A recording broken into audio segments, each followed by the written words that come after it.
नमो अर्हन्ताणं नमो सिद्धाणं नमो आयरीयाणं नमो वज्रायाणं नमो लोये सव्यसाहुणम्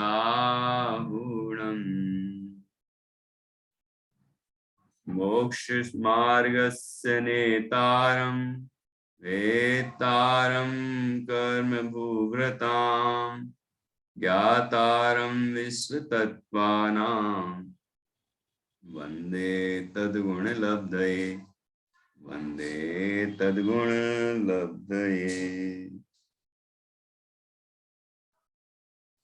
आचार्य श्री उमा स्वामी द्वारा रचित यह तत्वार्थ सूत्र पर नाम मोक्ष शास्त्र नाम का ग्रंथ है।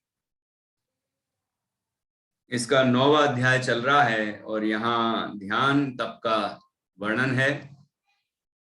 ध्यान तप की चर्चा 27वें सूत्र से की गई है और ध्यान 4 प्रकार के बताए गए। आर्त ध्यान और रौद्र ध्यान, वो 2 ध्यान संसार के कारण हैं। धर्म ध्यान और शुक्ल ध्यान, ये 2 ध्यान मोक्ष के कारण हैं। तो यहाँ चारों ध्यानों की चर्चा है। तो आर्त ध्यान के 4 भेदों की चर्चा हमने कल की थी, जिसमें अनिष्ट संयोगज, इष्ट वियोगज, पीड़ा चिंतन या वेदना जनित, और चौथा है निदानज आर्त ध्यान। अनिष्ट संयोगज, अनिष्ट पदार्थ का जो हमारे मन को अच्छा ना लगे उसको अनिष्ट कहते हैं, अमनोज्ञ।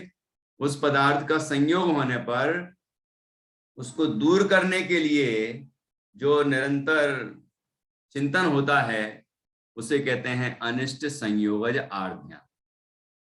और इष्ट वियोगज, कि जो हमारे मन को अच्छा लगता है ऐसा पदार्थ, उसका हो जाए वियोग, वो दूर हो जाए हमसे, तो उसको वापस पाने के लिए जो निरंतर चिंतन होता है उसको बोलते हैं इष्ट वियोगज आर्त ध्यान। जैसे हमारा हार गुम जाता है, कोई कीमती वस्तु गुम जाती है, तो हम क्या करते हैं, जब उसको वापस पाने के लिए निरंतर प्रयत्न करते हैं, ढूंढते हैं इधर उधर सब में।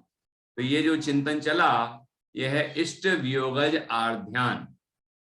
ठीक है। इसके बाद है वेदना जनित आर्त ध्यान या पीड़ा चिंतन आर्त ध्यान, कि कोई भी बीमारी होने पर, शारीरिक कष्ट होने पर, जो ये वेदना कब दूर हो, ये शारीरिक कष्ट कब दूर हो, ये रोग कब दूर हो, इस तरह का जो चिंतन चलता है तो उसको कहते हैं पीड़ा चिंतन आर्त ध्यान या वेदना जनित आर्त ध्यान।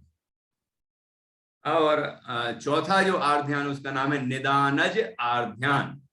निदान अर्थात भविष्य में भोगों की कामना करना। वर्तमान में हम क्या कामना करें कि भविष्य में मुझे ऐसे भोग मिले, फिर ऐसा मिलेगा, फिर ये मिलेगा, फिर वो मिलेगा, इत्यादि जो कल्पनाएं करते हैं हम, और इस तरह की जो चिंतन करते हैं, इससे जो आकुलता होती है, यह है निदानज आर्त ध्यान। तो यहाँ पर एक प्रश्न किया है कि मनोज्ञ वस्तुओं के संयोग की वांछा तो आर्त ध्यान के दूसरे भेद में भी निरूपित है, उसमें और इसमें क्या अंतर है? मतलब इष्ट वियोगज आर्त ध्यान में भी जो इष्ट का वियोग हुआ है उसको वापस पाने के लिए, इष्ट को पाने के लिए निरंतर चिंतन चलता है, तो उसको कहा था इष्ट वियोगज आर्त ध्यान। और यहाँ निदानज आर्त ध्यान में भी यही हो रहा है कि भविष्य में भोगों की वांछा, भविष्य में भोग मिले, भोग मिले, भोग मिले, है ना, इष्ट पदार्थ मिले। तो दोनों में क्या अंतर हुआ? तो उत्तर दिया है, पहले प्राप्त नहीं हुए नवीन विषयों की प्राप्ति संबंधी वांछा होना निदान है, तथा प्राप्त विषय का वियोग हो जाने पर उसके संयोग की वांछा होना इष्ट वियोगज आर्त ध्यान है। यही इन दोनों में अंतर है। मतलब निदानज आर्त ध्यान में क्या है कि जो भोग प्राप्त नहीं हुए हैं उनकी कल्पना की जा रही है कि ये मिल जाए, ये मिल जाए, ये मिल जाए, मैं पढ़ूंगा लिखूंगा, अच्छा जॉब करूंगा, फिर ऐसा करूंगा, फिर वैसा करूंगा, तो उससे मुझे पंचेंद्री के विषय मिलेंगे, रोटी कपड़ा मकान वगैरह सारी चीजें मिलेंगी। ऐसी जो कल्पना की जाती है, इस तरह का जो चिंतन होता है भविष्यकालीन भोगों की के लिए, वो कहलाता है निदानज आर्त ध्यान। और इष्ट वियोगज आर्त ध्यान में क्या हुआ है कि इष्ट का वियोग हो गया है, अब वो इष्ट पदार्थ वापस मिल जाए इसके लिए चिंता करता है, चिंतन करता है, आकुलित होता है ना। तो यहाँ तो जो चीज गुम गई है, जो चीज वियोग हो गई है, हमसे दूर हो गई है, उसको वापस पाने के लिए प्रयत्न कर रहा है, या उसको पाने के लिए चिंता कर रहा है, उससे आकुलित हो रहा है, तो वो इष्ट वियोगज आर्त ध्यान है। इस तरह दोनों में अंतर है। तो ऐसे ये 4 ध्यान हुए, आर्त ध्यान के 4 भेद हुए। इस प्रकार आर्त ध्यान के अनिष्ट संयोगज, इष्ट वियोगज, वेदना जनित, निदानज, ये 4 भेद हैं। ये कृष्ण नील कापोत इन 3 अशुभ लेस्याओं में अज्ञान से उत्पन्न होते हैं। संकल्प विकल्प के उत्पादक और कषाय के आश्रय स्थान हैं। उपसम भाव का अभाव करने वाले, प्रमाद के मूल, पाप कर्म के जनक, असाता का बंध कराने वाले, तिरंच गति में भ्रमण कराने में कारण है, अतः हे हैं। जो आर्त ध्यान है, अब देखो वो भी तो ध्यान है।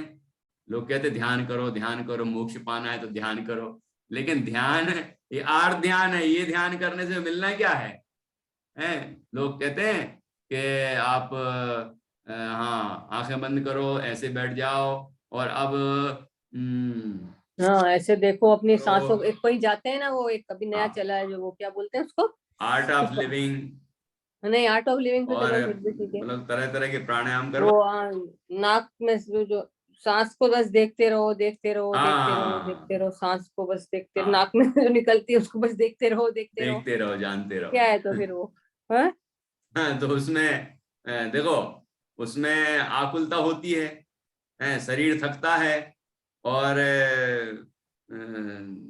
थकान होने से उसको नींद जरूर आ जाती है, लेकिन वो आनंद, नींद में सुख हो तो फिर जागृत अवस्था में जो मुनिराज ध्यान करते हैं उसमें क्या हो फिर, वो नींद कम क्यों लेते हैं मुनिराज?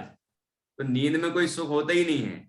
लेकिन जो योग वाले हैं वो ऐसे ही समझते हैं कि योग निद्रा है वो, और उससे बड़ा आनंद मिलता है। थोड़ी देर को भूल गया है, थक गया, सो गया, तो सोचते हैं कि हम सुखी हो गए, लेकिन ऐसा नहीं है। देखो, ज्ञान की अनुभूति होना अलग बात है। ज्ञान की अनुभूति के लिए ज्ञानार्णव में ये प्राणायाम आदि बताए हैं, लेकिन उन्होंने ये भी बताया है ये सब बाहर का ये दिखावा है, और ये शरीर को थकाने वाली क्रिया है, और यह व्यर्थ है। ये तो जिनका अति चंचल मन है, उनके लिए, मन को स्थिर करने के लिए, यदि तत्वज्ञानी है तो वो ये चीजें भी निमित्त बन सकती हैं, प्राणायाम वगैरह। लेकिन जिसको तत्व का निर्णय नहीं है, ध्येय का निश्चय नहीं है, उसके लिए प्राणायाम तो क्या, कुछ भी उपाय बताते रहो, करना क्या उसको। तो ये ज्ञानार्णव ग्रंथ में हमारे आचार्यों ने, और भी अनेक और दूसरे ग्रंथों में भी इस संबंध में चर्चा की है। तो उसकी उपयोगिता हमें समझना चाहिए, और कहाँ तक उपयोगिता है वो भी समझना चाहिए। 3 कौन सी बोली? कापोत, हाँ, कृष्ण, नील और कापोत, 3 लेस्या वाले में ही आर्त ध्यान होता है। मतलब इस तरह की तीव्र कषाय है, अशुभ परिणाम है आर्त ध्यान। कभी कभी आदर मतलब वो रोज ध्यान आदर ध्यान हो ही जाता है, कभी कभी अभी अपन लोग को भी कभी हो ही जाता है, बहुत थोड़ा होता रहता है। अब बता रहे हैं कौन से गुण स्थान तक होता है ये ध्यान, अगले सूत्र में। अब आर्त ध्यान के स्वामी बताते हैं, तदविरत देश विरत प्रमत्त संयता नाम, कि तत् मतलब वह अर्थात आर्त ध्यान, अविरत, अविरत अर्थात पहले गुण स्थान से चौथे गुण स्थान तक सब अविरत हैं, उन सबको होता है। ठीक है, देश 5वें गुण स्थान वाले को भी होता है। हाँ प्रमत्त संयत मतलब 6वें गुण स्थान वाले को होता है। ठीक है, वह अविरत देशव्रत प्रमत्त संयतों के होता है। तत् वह आर्ध ध्यान अविरत पहले मिथ्यात्व से लेकर चौथे अविरत सम्यक गुणस्थान पर्यंत असंयमी जीवों के संयमा संयममय पंचम गुणस्थानवर्ती अणुव्रति श्रावक रूप देशव्रत के आहार विहार आदि क्रियाओं का आचरण करने वाले छठवें गुणस्थानवर्ती मुनि प्रमत्त संयत के होता है। इनमें से अविरत और देशव्रत के चारों तथा प्रमत्त संयत के निदान छोड़कर शेष 3 आर्ध्यान होते हैं। मुनि के सदाकाल आर्ध्यान नहीं होता है। प्रमाद का तीव्र उदय होने पर कदाचित किसी काल में होता है। मिथ्यात्व गुणस्थान पर क्रमशः छठवें गुणस्थान पर्यंत उत्तरोत्तर कसाय की मंदता होने से आर्ध्यान भी मंद रूप है। अतः अविरत सम्यक भी देशव्रती प्रमत्त संयमी के यह तिरंच गति के बंध का कारण नहीं है। मिथ्यात्व दशा में ही इससे तिरंच गति का बंध होता है। तो ऊपर जो कहा था वो सामान्य कथन था, वो मिथ्या दृष्टि की अपेक्षा है। यहाँ सम्यक दृष्टि को कोई कौन सा मिथ्या दृष्टि? तो आर्द्र ध्यान तो पहले से छठे तक चलेगा ना। हाँ, लेकिन मंद होता हुआ। हाँ, मंद होता हुआ, क्योंकि पहले में तो बहुत ज्यादा होगा फिर। हाँ, तो मंद मतलब मंद होता हुआ ध्यान में रखना है कि भाई मंद होता हुआ जाएगा। अब दूसरे के तो मिथ्या दृष्टि के तो बहुत तीव्र होगा। हाँ, तो यहाँ मंद है तो वो आर्ध्यान तिरंच गति के बंध का कारण नहीं है सम्यक दृष्टि के। हाँ, ऐसे भी तिरंच गति नहीं बनती चौथे पांचवे छठवे ये सम्यक दृष्टियों को। हाँ, तो उस तरह का आर्ध्यान नहीं है कि तिरंच गति बन जाए। हाँ, क्योंकि तिरंच गति का बंध तो मिथ्यात्व दशा में होता है। तो इस तरह से ये समझना है कि यहाँ पर तीनों बताए हैं, मतलब पहले से छठवें गुणस्थान तक बताए हैं। तो ये नहीं समझना है कि सबको एक सा आर्ध्यान होता होगा, कि पहले वाले के जिस तरह होता है उस तरह आगे वालों को नहीं होता।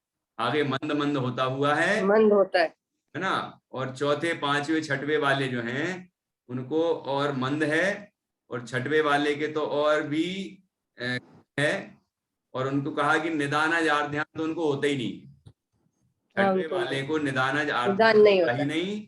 दूसरे होते हैं तो कदाचित होते हैं, आहार विहार निहार आदि के समय कदाचित थोड़े बहुत मंदता लिए हुए होता है। तो वो तो सत्ता कहाँ तक है आर्ध्यान की वो बताई है कि छठवें गुणस्थान तक है। सत्ता है वहां तक, मतलब वहां तक होता है, लेकिन इसका मतलब ये थोड़ी कि एक सही होता है सबको।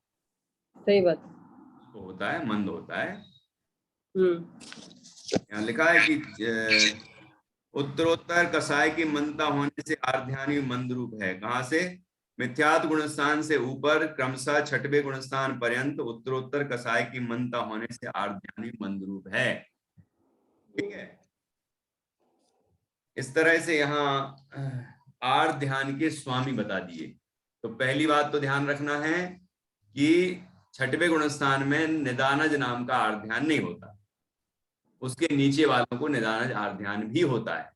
दूसरी बात कि पहले गुणस्थान से छठवें गुणस्थान तक आर्ध्यान है, लेकिन मंद मंद मंद मंद होता हुआ है ऊपर ऊपर। ठीक है, और जो बताया है कि आर्ध्यान तिरंच गति के बंध का कारण है, तो वो सम्यक दृष्टि के नहीं होता है। सम्यक दृष्टि को तिरंच गति का बंध नहीं होता है। ठीक है, ये बातें अपन को समझना चाहिए। अब रौद्र ध्यान के भेद। हाँ, साधन कितनी बज गई? 1 मिनट, कितनी बजी? 7 बजे ना। या तो हम आप मेरे को 2 मिनट दोगे तो हम फिर और पढ़ लेंगे। अच्छा, ठीक है, दिए 2 मिनट दीजिए। ठीक है।